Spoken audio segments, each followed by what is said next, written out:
Let's begin exiting the A.S.A.P lane with Alan. Hello, everyone. This is Alan Steelman, and do I have a special guest for you today? Stacey Reynolds, like so many who suffered stress, anxiety, and depression, and found the magic in yoga and meditation. She's different in that sense. She's also very different in another important way, but more on that in a moment. Stacey has described her own lifelong struggle beginning actually in childhood of finding ways to cope, including being almost bedridden at one stage. In addition, she contracted an autoimmune disease that had her body producing tumors. Her body was hemorrhaging and was toxic. Needless to say, this added another layer to the already mind-numbing maze of mental and physical challenges she was dealing with. On a particularly dark day, and we've all had those, she had an epiphany which started her 19-year career as a practitioner and a yoga therapist. She knew from her own experience that the vast majority of those practicing were those who had enough disposable income to afford to pay for instruction. As she thought about her own experience, she remembered that she had started to heal almost immediately. She was so inspired that she decided to go through the rigorous process of becoming a certified instructor and opened her own yoga studio, Blue Yoga Nyla in North Little Rock, Arkansas. And now to that important difference that I mentioned earlier. Yoga Journal, which is the most reliable source of statistics on this topic, says that there are approximately 40 million practitioners of yoga and meditation in America, in a country of almost 320 million. These are largely urban-dwelling, white females who have access to yoga studios and, as mentioned before, can afford to pay for lessons.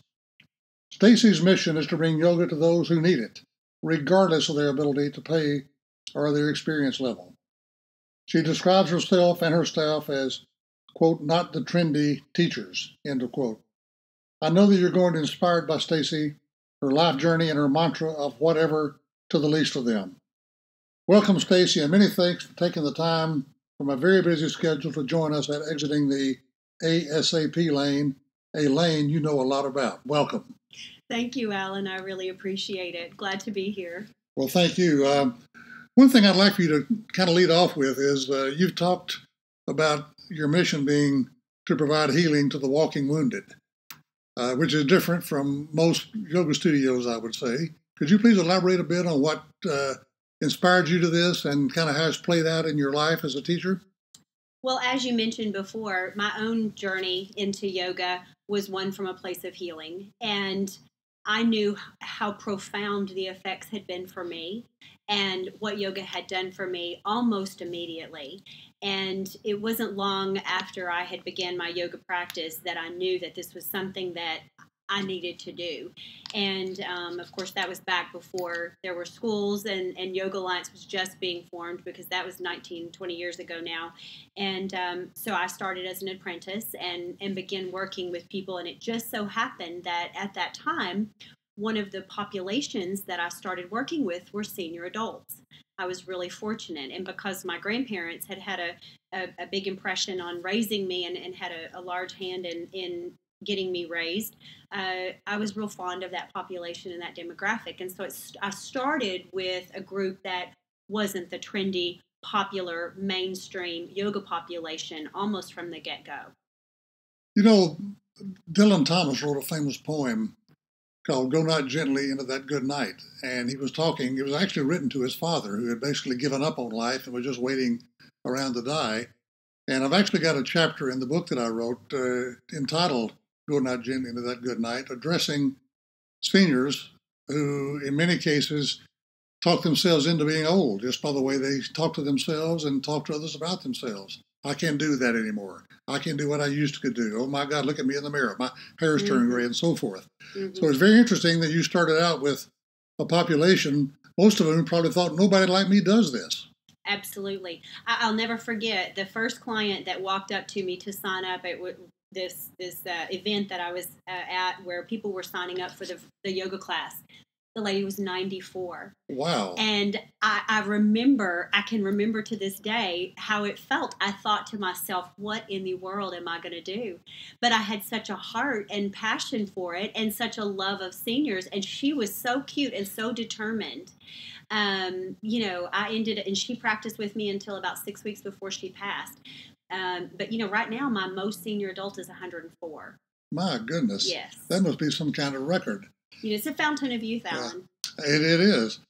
Even for those of us that haven't quite reached 104 yet. Yes. So this is chair yoga, I would assume. Actually, I teach chair yoga to my senior adults, but I also have a lady that's 90. She's 94 right now, and she gets on the mat and does regular traditional yoga, and she does super brain yoga with me every week. So it's pretty cool. It really is.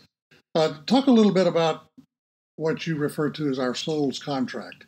You have a different mission from most that have appeared on this show. And I was very inspired to just see that phrase when we first started visiting about doing this podcast. Could you elaborate a bit on what you mean by that? Some of the facilities that I go into with the yoga therapy, I go in and the clients that I'm working with are bedridden. I work with people in hospice. I work with people that are, wearing Depends, and they may or may not be clean at the moment, and I have to go in and do my job, and I do it with the most grace for them, so they are comfortable and are able to do whatever it is they do. And sometimes it's really hard, and then of course I lose clients because I work with that one particular demographic being just one of the groups I work with. But sometimes it's really hard, and I think about how can I hold space for this person and them maintain their self-respect and feel comfortable with what we're doing, because all we're trying to do is breathe, to ease some pain, to help with depression and anxiety, have someone hold their hand and look at them and smile and take a deep breath with them. And then sometimes I have to move their limbs for them, and so what it means is my soul's contract. I will never be on the cover of Yoga Journal magazine, probably. And I know I'll never see my name in lights, but I will know that I fulfilled my soul's contract, because I know what I was put on this earth to do, and that was to serve. That was to serve those and to make time and hold space for people that may have been overlooked or forgotten, because they're not the cool kids. Absolutely. Well, the title, as you know, of this episode is Whatever Unto the Least of Them.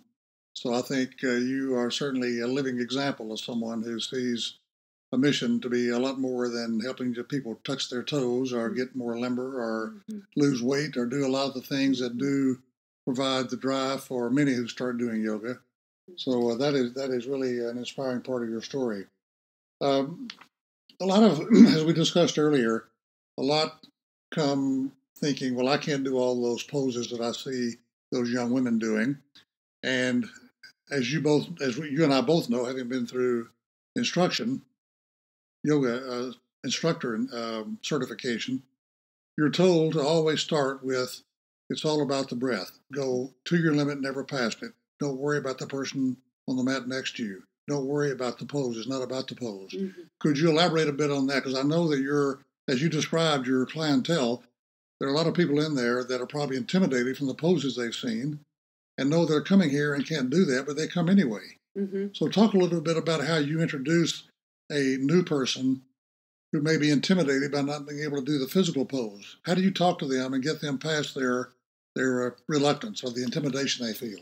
I remind them, because I get such an influx of newcomers all the time, I remind them that the physical postures are only one piece of this practice, and that if they come in and make their way to a chair or on a mat and they can close their eyes and invite the breath in, that every single cell in their body rejoices, that the breath is life, that if we're not breathing, there's a lot of things that if we can't do, that's not the end of it. If we're not breathing, that's the end of it. Right. And so I remind them that if they come in and they can find a pranayama practice, a breath practice, if they can come in and breathe and soften their shoulders away from their ears, they're practicing yoga. And I always tell them, we're not going to throw the baby out with the bath. You may not be able to do everything. You may not be able to do even 25% of what we're doing. But if you come, then you're that much stronger. You can't, we're not going to go backwards if we're taking baby steps forward together. And what I have found is that with groups and with large classes, or when groups come together, there is an energy, a collective energy, and people end up being able to do more. Particularly with this kind of demographic, they support one another, they show up. It's very community oriented, and so there is an energy, and energy breeds more energy. And perfect example, I had a brand new client came yesterday, and she hasn't been in the floor in 10 years. She got down in the floor without telling me that she hadn't been in the floor for 10 years. And her comment to me when I went over to speak to her, she said, I haven't been in the floor in 10 years. And my mind went, oh my goodness, I wish she had told me that before she got down here. But, at the end of class, we got her up. And when she got up, she cried.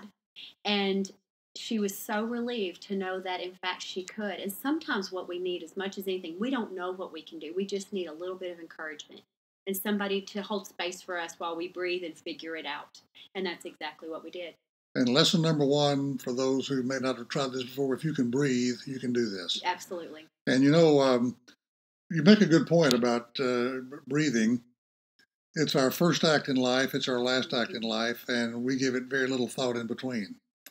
And particularly when we're stressed and anxious, and this is the most stressed and anxious time in the history of mankind for lots of reasons, part of it being the digital age and social media and the news cycle and all, is that when we're stressed and anxious, it's usually a shallow breath from the chest up, as opposed to the deep breath up from the diaphragm, which is what activates the vagus nerve and activates those four feel-good chemicals that God gave us at birth.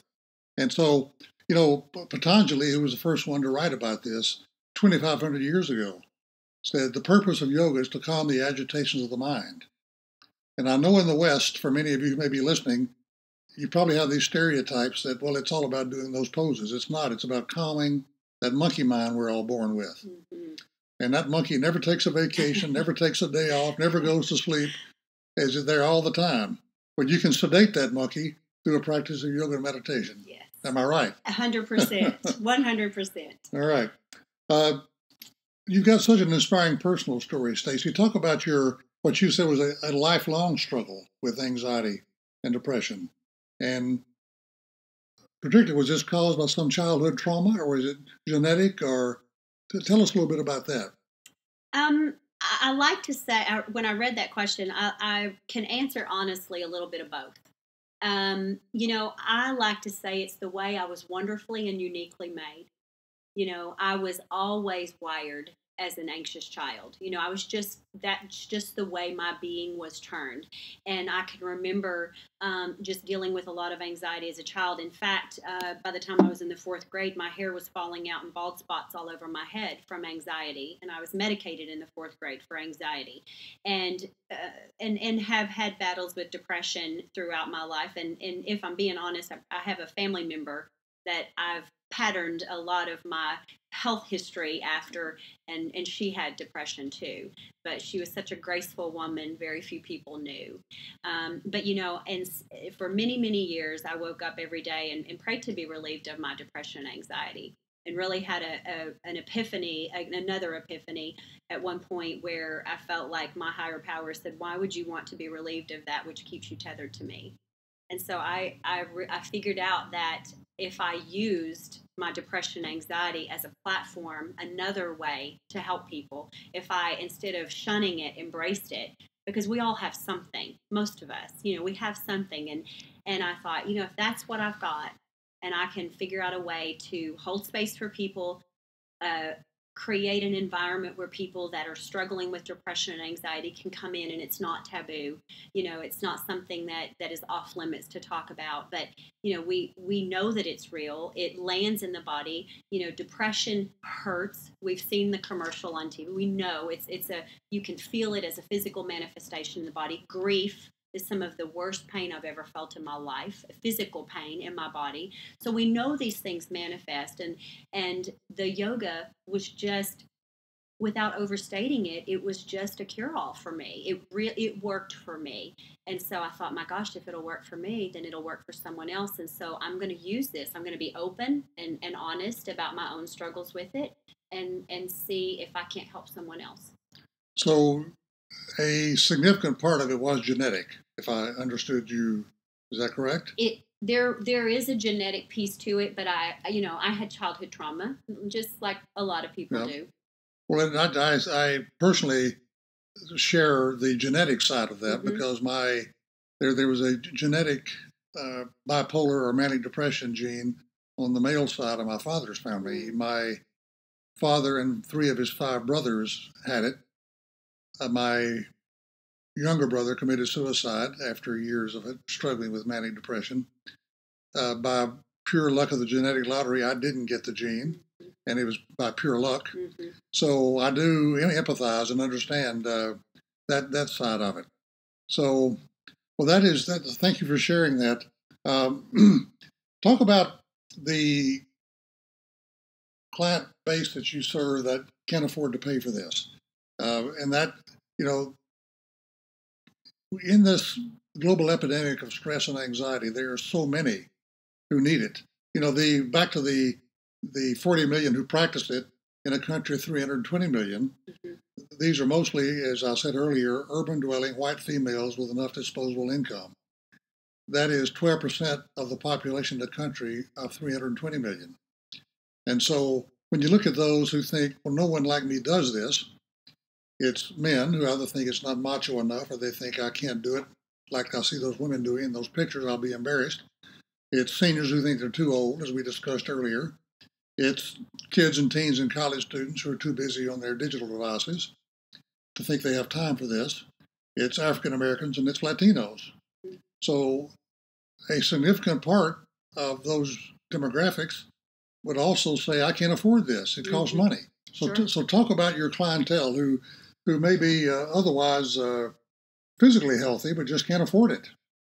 I know I've mentioned the senior adults pretty extensively so far, but there's so much wisdom in so much of what I do that was initiated by working with that demographic.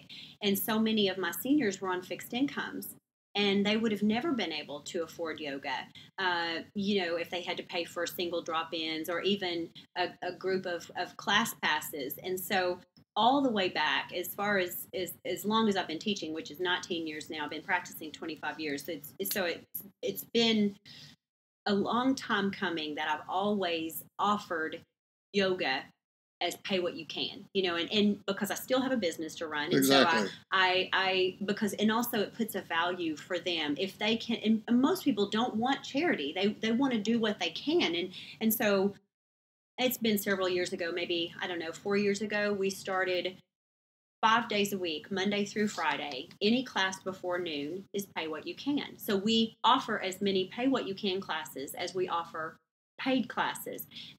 Reason being, because if someone is out of work, they need yoga. They're stressed. They have anxiety. They need to do something to help self-regulate. They need a place to go where, they can lift their spirits and process their stress and anxiety and whatever is going on. It gives them a resource and an outlet. And so it has always been my heart that anyone that needs yoga should have access to it. And the way it works out here at the studio, we've been very blessed. Because we say pay what you can, we have people come in, and oftentimes I find pennies and quarters in the bottom of the donation box. And I keep the donation box open. I don't know who's donating, and I don't want to know. It's never been about me knowing. They're not going to get special treatment. The same person that donates a $20 bill because they can is going to get treated the same way as the person that donated 42 cents. It's just, and that's the way it has always worked out. And because people can come in here and we don't know, they can pay what they can kind of anonymously. It's an equal playing field. We don't know or care, but we know that they need the yoga. Well, I know that so many start yoga, as I did, because I couldn't touch my toes anymore. So I thought that I would be able to touch my toes, and that would have been a physical benefit. And I discovered about 10 months, maybe a year into it, it was having this incredible effect on calming my mind and on my brain. So how many of those who come know right away they're coming to deal with stress as opposed to they're coming to just learn to touch their toes again? You know, it's funny because so many people will come. Because we're a beginner level studio, we teach hardcore classes here too, but very few. That's not what we're really truly about.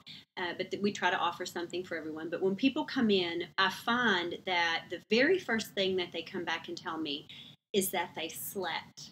That's the first thing I hear. They'll come back and they'll say, Stacey, I slept all night for the first time in years. I've slept deeply and felt rested when I woke up. Well, that's because we're moving that energy through the body, and our issues live in our tissues, to quote Nikki Myers. Yes. Our issues live in our tissues, and so once we start moving that emotion, whether it's fear, anxiety, unforgiveness, anger, frustration, tension, stress, doesn't matter, grief, once we start moving that energy out by way of the physical postures, then we're releasing some of that, and so we can find a calm, we can find a peace of mind. And so I tell people, usually you're going to notice a drastic difference in 6 weeks, and then you're going to notice a life change in 12 weeks if they're coming regularly. But decreased stress, and increased sleep, and a general overall feeling of well-being, it's almost immediate. You make such an important point that I think few of us realize, which is that the food we eat and the drink, the water and milk and other things we drink, our natural biological process digests that and passes it through naturally. Emotional toxins that get built up through trauma or just other uncomfortable things that happen to us do not get passed through. They get stored up as emotional knots in our body in various places. And science and medicine today say that 95% of cancers and other serious debilitating illnesses come from undigested stress and undigested anxiety. So I think we need to understand that just as our biological process passes through the food and drink, we also need a way, which this is, to pass through those emotional experiences we have, which traumatize us and get stored up. If our physical body is full of tension, stress, fear, anxiety, grief, unforgiveness, the list goes on and on. If that's what we're carrying in our body, mind, and spirit, then we're not going to have the same space for love, compassion, grace, healing, peace, calm, everything compassion, everything that we want to carry. I'm glad you mentioned that because, as you well know, there are some, I think it's a decreasing number, who say, yoga is a religion. I can't do this. My church will be opposed to it. Mm-hmm. When in fact, yoga and meditation is a minister's best friend. The minister has the congregation on Sunday. The devil has them 6 days a week. And all the agitations of the mind that you just elaborated on, anger, jealousy, all the things that make us do things we shouldn't do, come from that agitated mind. For the spirit to do its work, and you correctly said we're body, mind, and spirit, Galatians 5 talks about the fruits of the Spirit, joy, gratitude, and so forth. And so if you can quiet that agitated mind, the Spirit will do its work in all of our lives. We've all got it, but there's an old saying that a mind, the eyes cannot see when the mind is blind, and the mind gets blinded by anxiety and stress and anger and jealousy and all the other things. So the spirit can do its work if we can just quiet that monkey down and quiet the agitations of the mind. Well, the monkey mind, for those that may not understand that language, the monkey mind is just like we have a monkey in our mind jumping from thought to thought, and where we can't settle, we can't find rest, we can't find peace. And one of my favorite scriptures is Matthew 6:22. It says, "Where therefore thine eye be single focused, thy whole body shall be full of light." And I love that because it takes one, it doesn't matter how dark black the night sky is, it takes one single star. If you can focus on one single star, it's just a tiny pin light. And sometimes, and I kind of reference that or relate that into a message of hope too, because we all have stress, we all have trauma, we all have pain and loss. And, the shadow side. We all have a relationship with that to some degree, some more than others. But if we have a single pin light, if we can find one tiny light to follow, and sometimes that's in someone's words, someone's kind gesture, the fact that we can actually take a deep breath in the company of like-minded people. If the only thing I have in common in a room full of yogis is the breath, we've got something really significant in common. Right. Yeah. Well, by the way, that quote that I stumbled over is, "When the mind is blind, the eyes cannot see." Oh, so I got it right that time. That's good. and the mind does get blinded in all of our lives by rage and anger and all the other things that being human cut the spirit off. Exactly. One thing I really wanted to ask you to elaborate on is this 6-week course that I think you currently have going regarding traumatic brain injuries. Yes. And that can be someone back from the war, can also be a sexual assault survivor or any other kind of trauma. So could you elaborate just a bit on that? Well, a TBI, traumatic brain injury, which some people are not familiar with the fact that concussions are traumatic brain injuries. So, we actually, Alan, just finished the series this past Wednesday. It's a 6-week series, but we've got 3 more this year. We are partner studios with Love Your Brain, which is an international program, and it's for patients of traumatic brain injury to be able to come and get yoga that is adapted to meet their needs, because all the evidence-based research in helping the traumatic brain injury heal from yoga is just staggering. I mean, there's more coming in constantly, but this particular program has worked closely with Dartmouth College and putting the research together. And so clients come in that we had a lady that had a stroke, and it had affected her brain. And then various forms of concussion, and then, of course, catastrophic brain injuries where someone laid in a coma for several months and then actually came out of it and had significant physical limitations involved also. But we were able to adapt the yoga, and we take them through a 6-week physical posture practice, and then there's a portion of the class that's the asanas, the physical moves, the poses, and then a group discussion, which looks a lot like therapy, a group therapy.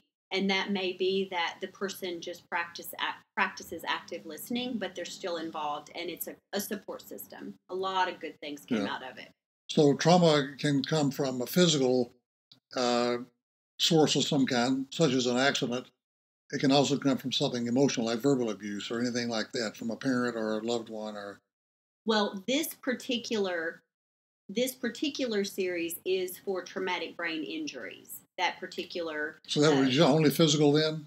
Well, the effects of a traumatic brain injury. So if somebody had a head hit, or, like a major trauma to the brain, and then however that affected their physical body or their mind, delayed speech, slurred speech, potential... impairment in their movement, physical limitations and so forth, some partial paralysis, different things like that. So that's, Love Your Brain has some particular criteria around it. But what's so great about that program, and I love it so much, is that they make it so that it's free to the client. And it's a nonprofit that they put together, and it's, funded so that all of the yoga is free to the client, which is wonderful. Oh. Yeah. Wow. Well, to coin a fabulous old phrase, time flies, doesn't it? So just to wrap up here, talk a little bit about your 12-step course for addiction. We've talked about the brain injury one and about some of your other client population. Talk about that 12-step program for addiction. Well, as you know, Alan, addiction is rampant in this country. I mean, it in the yoga therapy world that I do, I venture to guess almost 80% of my private yoga therapy clients, there's some involvement or some relation back to how their life has been affected by someone else's addiction, and how that has manifested a lot of times in depression, anxiety. And, as you know, a lot of people either have addiction, either alcohol or drug addiction, addiction to all the different types of addictions that there are these days. But then also the flip side of that is for those whose lives have been affected by someone else's addiction and the effects of that. And so here at the studio, we several of my staff members and myself, we did yoga of 12-step recovery training several years ago, and there are some of us that are in a 12-step program on one side or the other. Either our loved ones have been had addiction, or some relation to addiction. And we did the training, and we thought it was important because that also helps someone heal. And I have several people close to me that I have been able to see the benefits of what yoga, and again, moving that energy, the toxins, the physical toxins, and how the effects of drugs and alcohol are on the physical body, and just the devastation. When someone does finally get clean and sober, their physical body has taken a terrible toll. They've really neglected or abused their body for a number of years in many cases. And so bringing that body back into harmony and finding a balance and reintegrating the body, mind, and spirit, and working some of that guilt, shame, and remorse out of the physical body and the spirit. And it just gives them something healthy to do. And so we offer classes here that are geared towards 12-step recovery, and we offer a yoga practice with it, but it's ran like a 12-step meeting and also including some practice. Well, just to close out, it as you accurately said, it is a major crisis. Last year alone, 2018, 88,000 died in America from alcohol-related incidents, 72,000 from opioids, and 44,000 from suicide. The vast majority of those being stress-related, and the difficulty that so many have with that. And that's the equivalent, just to put that in context, of 10 737 airplane crashes per week in America. Those are much quieter deaths than the hurricanes and the fires and the earthquakes that get a lot of media attention, but the casualty rates from the inability to manage the stress of life in the A.S.A.P lane, as I like to call it, is taking a record number of casualties. So anyway, there's been a lot of good news in this. I hope all of you know, after that darker way of closing out there, in that there is an exit ramp from this A.S.A.P lane. Stacey has told us all about it. So I hope if you are thinking about picking this up, you will do so. And Stacey, I want to thank you so much for joining us, and particularly for sharing your own personal story, which is so inspiring. But hopefully it will motivate some of our audience to take their first step to what can truly be a magical healing journey. So thank you very much, Stacey. Thank you for having me.